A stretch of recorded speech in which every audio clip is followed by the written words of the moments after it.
स्वागत है आपका ट्रक हॉरर स्टोरी पार्ट 2 में। वीडियो स्टार्ट करने से पहले हमारे चैनल एएस हॉरर मीडिया को सब्सक्राइब जरूर करें ताकि ऐसे ही हॉरर वीडियो सबसे पहले आप सुन सकें। ट्रक शेरू को मैंने अपनी आंखों से जलते हुए देखा था। तीनों आत्माओं के जाने के बाद मुझे लगा था कि कहानी यहीं खत्म हो चुकी है, लेकिन हॉरर कहानियां कभी खत्म नहीं होती, वो बस अगला मोड़ पकड़ लेती हैं। 5 दिन बाद राजू अपने गांव में, मैं गांव लौट चुका था। पहली बार चैन की नींद आई थी, लेकिन ठीक 5वें दिन रात के 1 बजे किसी ने दरवाजा खटखटाया। मैं उठा, बाहर कोई नहीं था, पर खेत की ओर से इंजन की आवाज आ रही थी। मैं भागकर बाहर आया और मेरी रीढ़ में बर्फ सी दौड़ गई। ट्रक शेरू वहीं खड़ा था, मेरे खेत के बीचों बीच। वही नंबर प्लेट, वही टूटी हेडलाइट, लेकिन एक फर्क था। अब उसके बॉडी पर कुछ लिखा था लाल रंग से। हम अभी पूरी तरह नहीं गए। मैंने गांव के पंडित से बात की। उन्होंने कहा, शेरू अब सिर्फ ट्रक नहीं है, वो दरवाजा अब भी खुला है। वो आत्माएं तो चली गईं, लेकिन जो दरवाजा खुला उससे कुछ और आ गया है। क्या? मैंने पूछा। वो जो कभी इंसान नहीं था।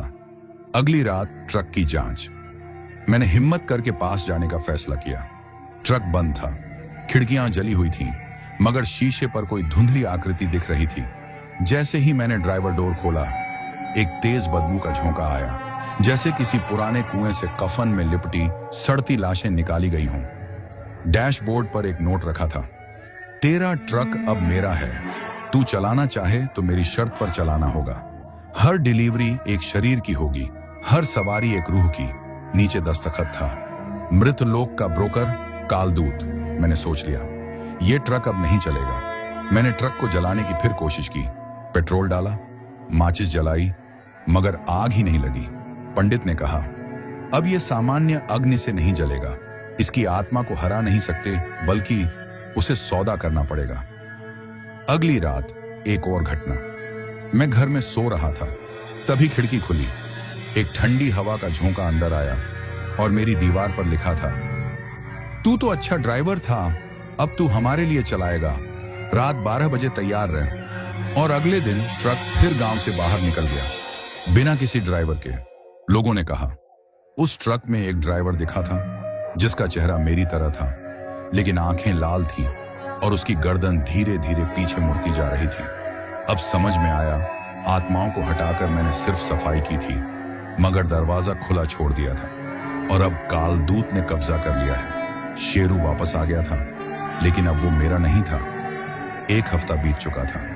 ट्रक शेरू अब मेरी नहीं सुनता था। वो कभी खुद से चल पड़ता, कभी कहीं दिख जाता, कभी खेत में, कभी हाईवे के मोड़ पर। लोग डरने लगे थे। गांव में अफवाह फैल गई थी कि राजू का ट्रक अब लोगों की आत्मा खा जाता है। मैंने फोन बदल दिया था, पुराना नंबर बंद कर दिया था। पर उस रात कुछ वापस आया। रात 2:37 मोबाइल पर अनजान नंबर से कॉल फोन बजा। स्क्रीन पर लिखा था, अननोन ग्रेव। पहले तो लगा कोई मजाक कर रहा है, लेकिन जब कॉल उठाया, दूसरी तरफ सिर्फ सन्नाटा और फिर एक भारी घुटी हुई आवाज, राजू, मेरी डिलीवरी अधूरी रह गई थी, अब तू ही पूरी करेगा।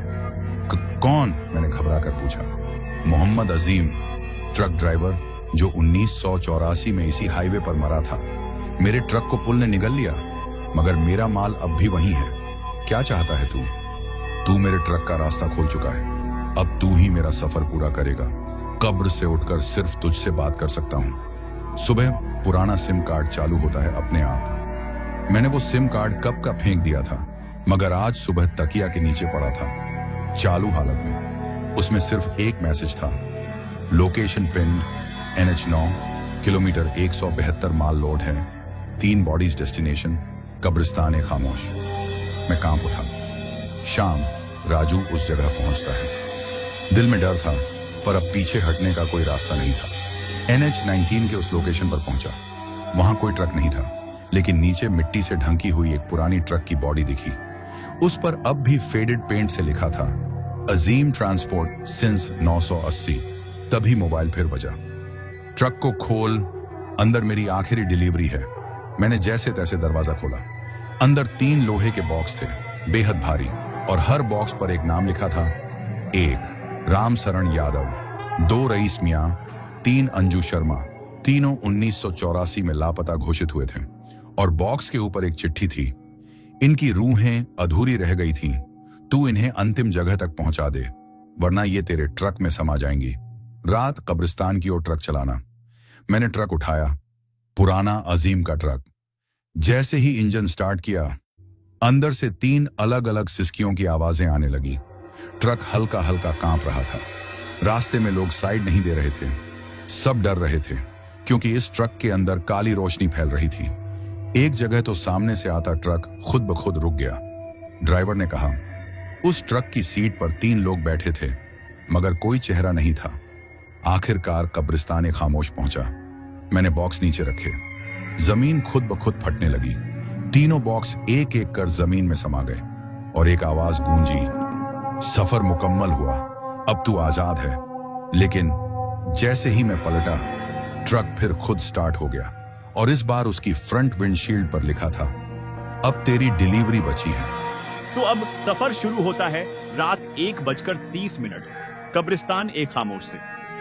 3 डिलीवरी पूरी हो चुकी थी। जमीन ने बॉडीज को निगल लिया और हवा में शांति छा गई। पर तभी शेरू नहीं, बल्कि अजीम का ट्रक खुद ब खुद स्टार्ट हो गया। मैंने चाबी नहीं घुमाई थी, पर इंजन की घरघराहट गूंजने लगी। हेडलाइट जल गई, मगर सामने कोई रास्ता नहीं था, सिर्फ कब्रों की पंक्तियां थी। फिर ट्रक के डैशबोर्ड पर वही पुरानी आवाज आई, अब तू मुसाफिर है राजू। हर ड्राइवर को एक बार अपनी आखिरी सवारी करनी होती है और तेरा मोड़ आ चुका है। रास्ता जो नक्शे में नहीं था। मैं चौंक गया जब देखा जीपीएस पर जो रूट आ रहा था वो किसी नक्शे में मौजूद नहीं था। डेथ हाईवे केएम अनंत लिखा था। लोकेशन ब्लिंक कर रही थी, जैसे ये किसी और दुनिया का रास्ता हो। फिर ट्रक खुद चल पड़ा। स्टीयरिंग अपने आप घूमा, ब्रेक मेरे पैरों से हट गया और मैं अपनी ही सीट पर जकड़ा हुआ देख रहा था आगे क्या आता है। रास्ते में बदलती दुनिया। जैसे जैसे ट्रक आगे बढ़ा, पेड़ उल्टे दिखने लगे, सड़क पर चलते इंसान धीरे धीरे पारदर्शी होने लगे। हवा से सिसकियां टकरा रही थी। ट्रक की खिड़कियों में अब मेरा अक्स नहीं दिख रहा था, बल्कि एक दूसरा चेहरा, किसी और का, जैसे कोई मेरी जगह लेने आया हो। फोन पर आखिरी कॉल। मेरा फोन फिर बजा। स्क्रीन पर लिखा था, योर टर्न, एक्सेप्ट। हिम्मत करके कॉल उठाया।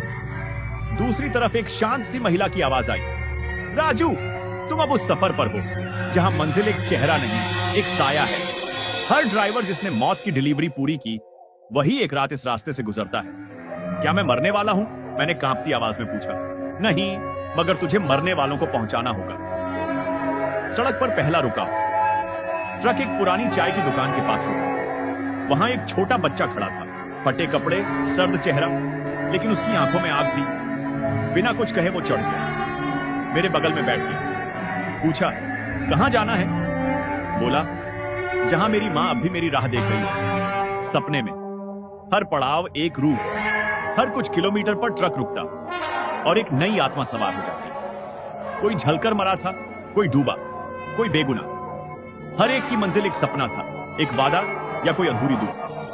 और मैं अब उनका ड्राइवर बन चुका था। आखिर में एक बूढ़ा साया चढ़ा।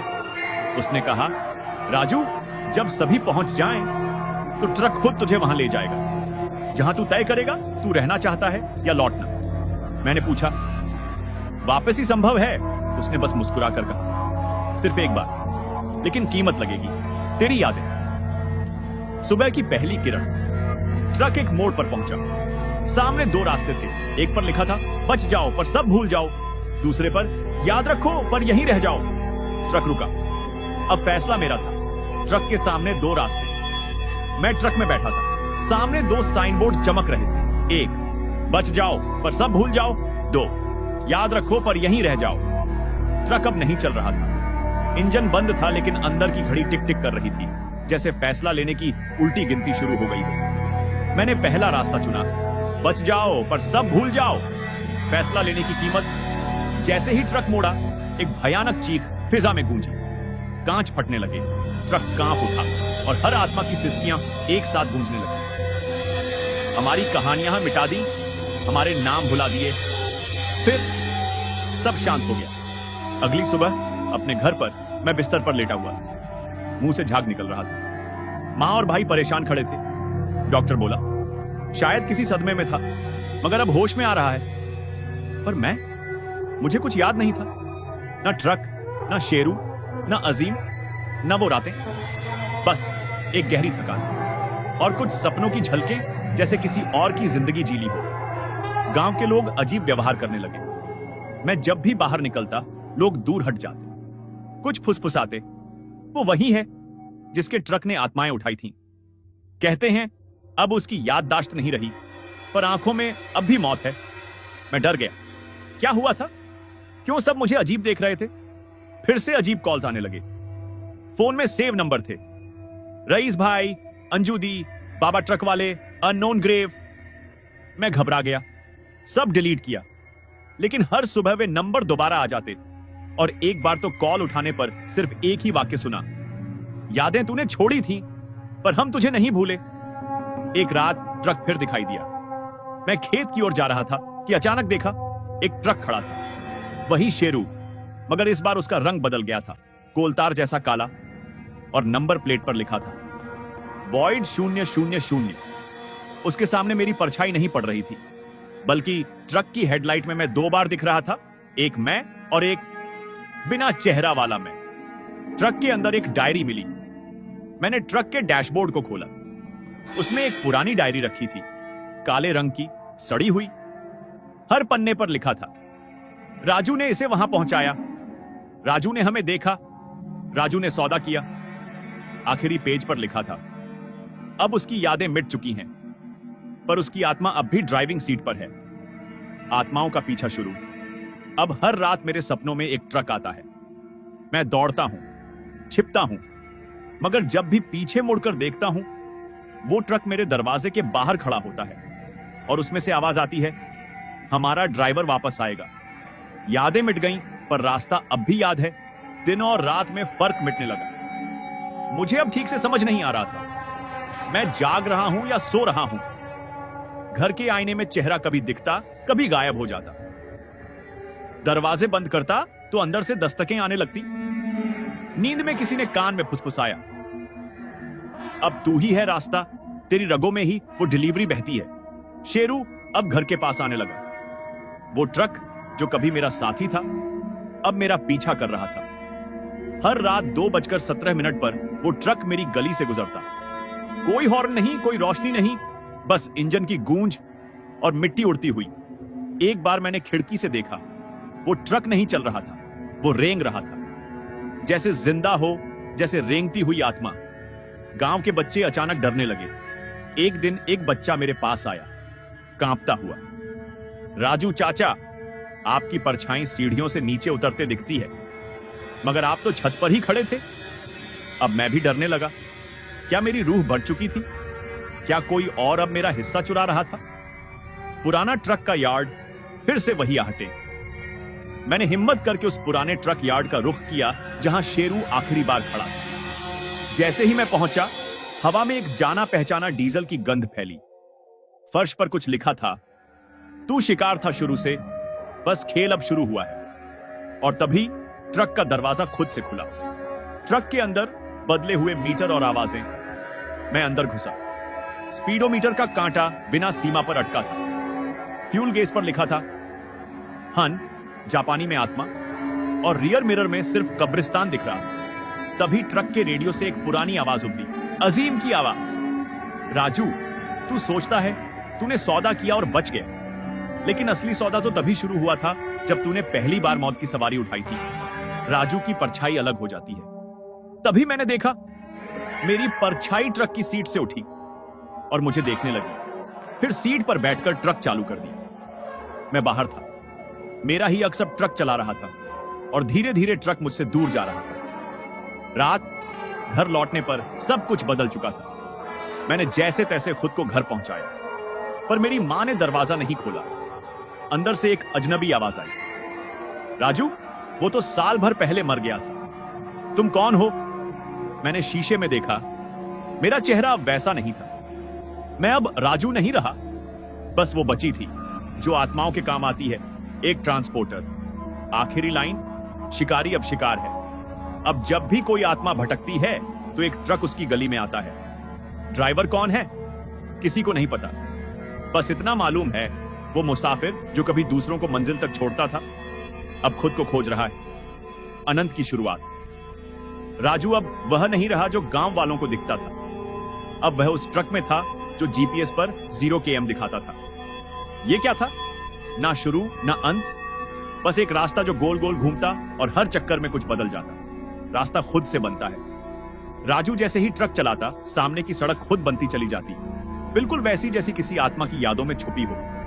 कभी स्कूल का गलियारा, कभी जला हुआ घर, कभी किसी का अधूरा सपना। हर मोड़ पर एक रूह खड़ी होती, सवारी नहीं शिकारी। एक औरत की गूंजती चीख। एक रात ट्रक की हेडलाइट के सामने एक औरत आई। उसके चेहरे पर कोई आंख नहीं थी। उसने कहा, तू अब इस रास्ते का हिस्सा बन चुका है और जब तक तू सारे अधूरे सफर पूरे नहीं करता तू रुक नहीं सकता। फिर उसने अपने बाल खोले और अचानक हवा में गायब हो गई। ट्रक का दरवाजा खुद खुला, एक और रूह चढ़ गई। डैशबोर्ड में बढ़ती लिस्ट। अब ट्रक के डैशबोर्ड पर एक लिस्ट आने लगी। नाम, जगह, मौत की तारीख और इनकम्प्लीट या कंप्लीट लिखा होता। हर रात एक नया नाम जुड़ता और अगर कोई अधूरी आत्मा समय पर मंजिल तक ना पहुंचे ट्रक में आग लगने लगती। स्टीयरिंग जाम हो जाता और सीट से चीखें आती। राजू की असली मुसीबत। एक दिन लिस्ट में खुद का नाम दिखा, राजू कुमार, अनजान, स्टेटस अनकंप्लीट। राजू डर गया, मैंने खुद को क्यों नहीं पहुंचाया? तभी ट्रक में रेडियो चालू हुआ, वही बूढ़ी आवाज जो पहले कई बार सुनाई दी थी।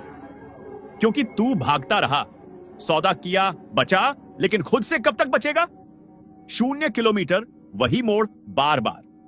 राजू ने सोचा ट्रक घुमाकर वापस चले, पर हर बार रास्ता फिर से उसी मोड़ पर आ जाता जहां एक बोर्ड चमकता, 0 किलोमीटर, टर्नेड 27 टाइम्स। हर बार मोड़ लेने पर उसकी याददाश्त से कुछ और मिट जाता था। 27 बार मुड़ चुका था। 28वीं बार शायद उसका नाम भी। एक छोटी बच्ची की सवारी। एक दिन ट्रक में एक बच्ची चढ़ी, हाथ में गुड़िया, लेकिन चेहरा पूरी तरह जल चुका। उसने सिर्फ इतना कहा, मुझे मेरी मां के ख्वाबों में पहुंचा दो। राजू ने पूछा, तेरी मां कौन है? बच्ची बोली, वो जो अब तेरे गांव में तुझे रोज याद करती है और मानती है तू जिंदा है। राजू कांप गया। क्या वो बच्ची उसकी बहन की आत्मा थी? सड़क का बदलता मिजाज। अब सड़क सिर्फ डामर नहीं थी, कभी वो पानी बन जाती जिसमें आत्माएं तैरती थीं, कभी रेत बन जाती और ट्रक धंसने लगता, कभी चारों ओर बस दहाड़े और कभी कानों को चीरती हुई खामोशी। सफर का सिरा, एक दरवाजा। एक रात ट्रक रुका। सामने एक दरवाजा था, पुराना, टूटा फूटा, और उस पर लिखा था, यहां से सिर्फ रूहें जाती हैं, ड्राइवर वहीं रह जाता है। राजू ने पहली बार चाहा उतरकर अंदर झांक ले, लेकिन जैसे ही उसने दरवाजा खोला उसका ही दूसरा रूप सामने खड़ा था, एक साया जो मुस्कुरा रहा था। आखिरी लाइन, ये सफर नहीं खत्म होता, ट्रक बंद नहीं होता, रास्ता खत्म नहीं होता, और जो एक बार 0 किलोमीटर पर पहुंच जाए वो कभी इंसान नहीं रह जाता।